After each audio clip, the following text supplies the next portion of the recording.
The ad hoc committee set up to investigate allegations of threats to national security will meet tomorrow to get a progress report to prepare for public hearings. The committee was established following allegations by KwaZulu-Natal Provincial Commissioner Lieutenant General Mkhwanazi of serious corruption in the criminal justice system.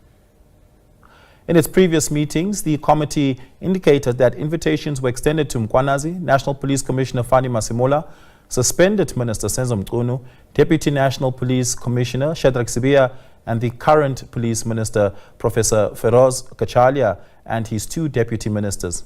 Advocate Norman Arendse, Senior Counsel, has been appointed to lead evidence, assisted by Advocates Maria Mkhwanazi as well as Lerato Zigalala. Lieutenant General Mkhwanazi's message to the ad hoc committee that due to his commitments at the Madlanga Commission, he would not avail himself to it before the 24th of September, raised the ire of a number of committee members, with some emphasizing that they will not play a secondary role to that of the Commission. We cannot be paying second fiddle to the Commission of Inquiry. Even the suggestion that we must have our meetings in Joburg, we shut that down in our very first meeting.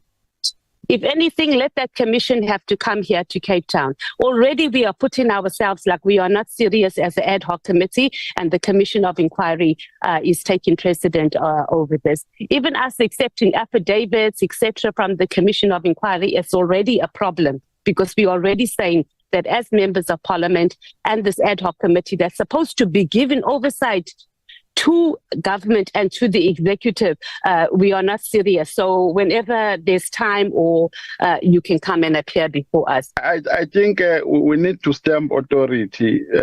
The ad hoc committee is a committee that was established by Parliament, not by the executive.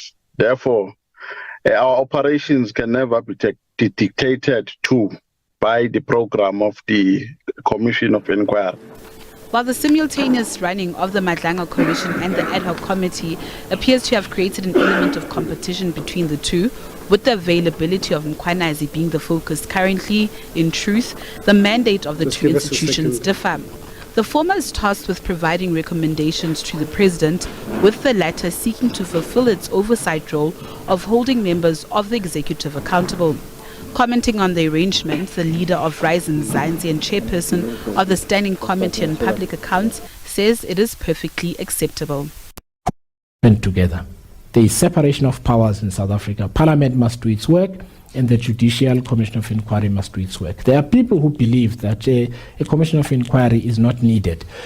You cannot have the police investigating themselves, firstly. Secondly, you cannot ask another member of cabinet to investigate their colleague when they are also from the same political party. I understand that, South Africans are tired of commissions. I'm tired of them too. But at the end of the day, if there is to be an investigation, it must be credible. Otherwise, then you are just wasting time. And while the terms of reference of the Commission and the committee have some overlap, with both having the power to summon witnesses and compel the production of documents, the Madlanga Commission has a broader scope. Amongst others, it has a task of probing a total of 8 government institutions, is empowered to perform search and seizure operations, may deviate from the Commissions Act to hold hearings in camera if necessary, and may refer matters for immediate criminal investigation. In seeking to examine the differences in the way they will likely operate, the key issues of access to classified information, critical to many of the issues under investigation, will be illustrative. To then engage with other state organs, whether it is the SAPS, whether it is any other intelligence service that we believe can make a decision on whether to reclassify their information for us to engage with.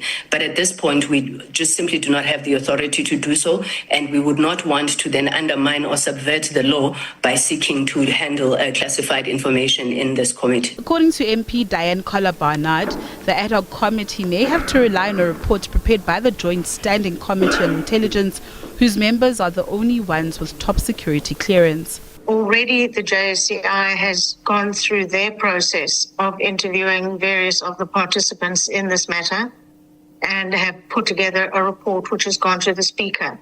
Whether that report will now be redacted and declassified is up to the powers that be. But it's not a case of hiding anything. It's a case of protecting matters that should be protected in this country and kept away from certain individuals who would possibly use it against the country. In contrast, the Madlanga Commission's chief evidence leader is confident of the backing of a powerful ally. We are required to get classified information declassified. We don't have the power to declassify it ourselves. Thus far, we haven't had any difficulties from the relevant authorities in getting declassification of information, of classified information that we've wanted declassified and made available to us. If we do have difficulties in the future, we will take that up.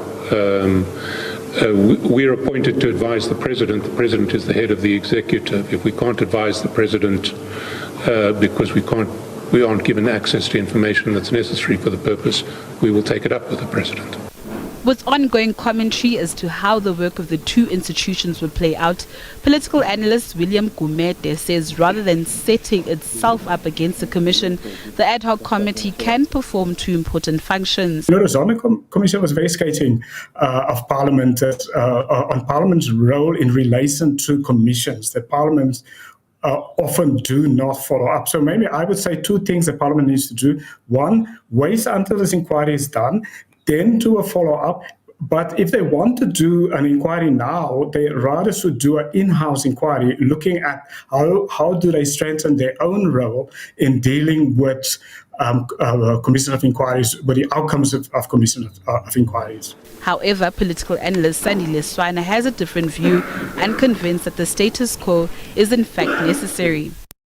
Things can be handled by the SIU, some of them by the ad hoc committee as is presently the case, some by the police themselves, some by the NPA and so on, because we are not starting a new republic. We are very experienced in running scandals, if you want to call it, and misdemeanors and irregularities. So, and we have the mechanisms for dealing with that. So now this duplication of effort is typical of our president. Rather than strengthening the systems that are there, he sets up parallel structures. The Madlanga Commission is scheduled to commence public hearings on the 17th of this month, with the expectation that it will submit an interim report within 3 months and a final report within 6 months of its establishment, or within any extensions granted by the President. In contrast, the commencement date of the ad hoc committee still lies in the balance, with suggestions of the 16th or alternatively the 22nd of September. Its time frame for completion is set for the 31st of October. Natasha Piri, SABC News, Johannesburg.